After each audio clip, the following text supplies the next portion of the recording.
Delhi NCR में हवा बेहद खराब श्रेणी में पहुंच गई है। राज्य में ग्रैप 2 भी लागू है।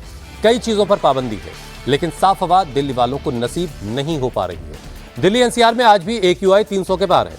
लोगों को सांस लेने में परेशानी हो रही है। दूसरी तरफ पंजाब में फिर पराली जलाने की घटना देखी गई। अमृतसर और बठिंडा में पराली जलाई गई, जिसे लेकर बीजेपी और आप में सियासी टकराव तेज हो गया। बीजेपी प्रदूषण का आरोप आम आदमी पार्टी पर लगा रही है, तो आम आदमी पार्टी बीजेपी को घेरने में लगी है।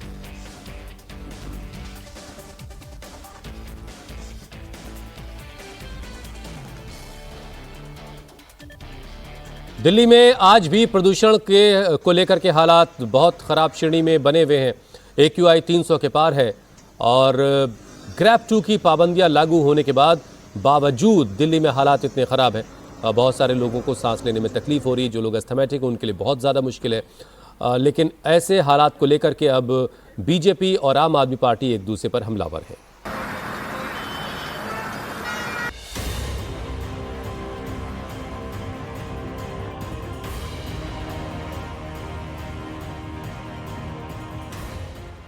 न पराली जलने की घटनाएं कम हो रही हैं और न ही दिल्ली एनसीआर की हवा साफ होने का नाम ले रही है। दिवाली के बाद से ही दिल्ली में तेजी से प्रदूषण बढ़ा है। कई इलाकों में धुंध की चादर छाई हुई है, जिससे लोगों को सांस लेना भी मुश्किल हो गया है। और इन सब के बीच पॉल्यूशन पर सियासत जमकर हो रही है। दिवाली के अगले दिन दिल्ली में AQI लेवल 356 था और दिवाली के दूसरे दिन AQI का स्तर 350 के करीब दर्ज किया गया। हालांकि बीजेपी ने दावा किया कि इस साल प्रदूषण कम हुआ है। साल 2023 में दिवाली के बाद AQI का लेवल 83 पॉइंट बढ़ा था। 2024 में पटाखों पर बैन के बावजूद 32 अंक की बढ़ोतरी हुई थी। लेकिन इस साल जब लोगों ने खुलकर दिवाली मनाई तो AQI लेवल 356 जा पहुंचा, यानी सिर्फ 11 पॉइंट बढ़ा। बीजेपी ने कहा कि इसका मतलब पटाखे फोड़ने से AQI लेवल का कोई संबंध नहीं है। वहीं दिल्ली सरकार में मंत्री मनजिंदर सिंह सिरसा ने आरोप लगाया कि पंजाब में आम आदमी पार्टी के नेता जानबूझकर किसानों पर पराली जलाने का प्रेशर बना रहे हैं, जिससे दिल्ली की हवा खराब हो रही है और आप सियासत कर रही है। मामले में आम आदमी पार्टी के नेता सौरभ भारद्वाज ने भी दिल्ली के मंत्री को अनपढ़ बताया था। पंजाब के किसानों से माफी मांगने की बात कही थी, लेकिन सिरसा ने उल्टे पूर्व CM केजरीवाल को ही अनपढ़ बता डाला।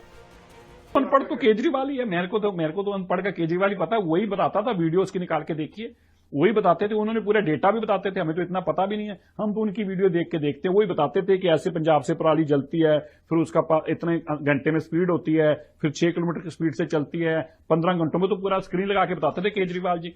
पंजाब के विषय में जो इनके मंत्री ने कहा, इनको पंजाब के सिख किसानों से माफी मांगनी चाहिए।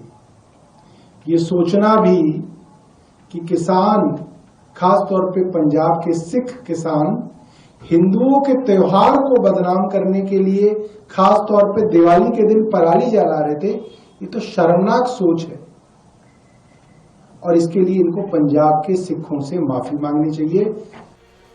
ये सच है कि पंजाब में पराली जलाने की घटनाएं कम नहीं हो रही हैं। बुधवार को भी अमृतसर के बाबा बकाला कस्बे में और रैया गांव में खेत में पराली जलाने की घटना देखी गई। तो बठिंडा में डबवाली भारतमाला रोड के पास एक खेत में पराली जलाई गई। ऐसे में पराली जलने से हो रहे प्रदूषण पर बीजेपी और आम आदमी पार्टी आमने सामने है।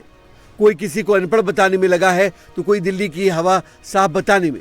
वहीं दिल्ली की CM रेखा गुप्ता ने दावा किया कि इस बार AQI ज्यादा नहीं बढ़ा है और जो धुंध दिख रही है उसके लिए सरकार हर संभव काम कर रही है। पॉल्यूशन के स्तर पे आप सब ने डाटा देखे। पिछले जो सरकारों के दौरान दिवाली वाले दिन का जो डाटा था और अगले दिन का डाटा था, हमारे कार्यकाल में वो डाटा कम हुआ है, बढ़ा नहीं है, कतई नहीं बढ़ा है। तो आप ये कहें कि इस बार तो आप कह रहे जी पटाखों की परमिशन भी थी, बाकी चीज़ें भी थी, तो भी वो जो गैप है दिवाली से पहले का और दिवाली के बाद वाले दिन का, वो कम हुआ है।